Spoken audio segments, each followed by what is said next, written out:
کسی پیر کے پاس جانا جو مال کا نام لے کر کچھ پڑھے. کیا مطلب؟ ماں کا نام لے کر کے ماں کا نام لے کر کچھ پڑھے اور تعویذ بھی دیتا ہے. اس طرح کرنا کیسا ہے؟ کسی پیر کے پاس، اول تو پیر جو ہوتے ہیں انڈیا پاکستان میں اچھی طرح معلوم ہے بے دین ہوتے ہیں، پائخانہ بھی کھاتے ہیں.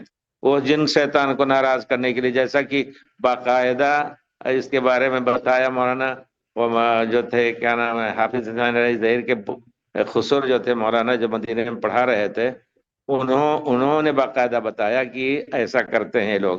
تو ان کے پاس جانا حرام ہے. اور جو تعویذ وغیرہ یہ بھی حرام ہے.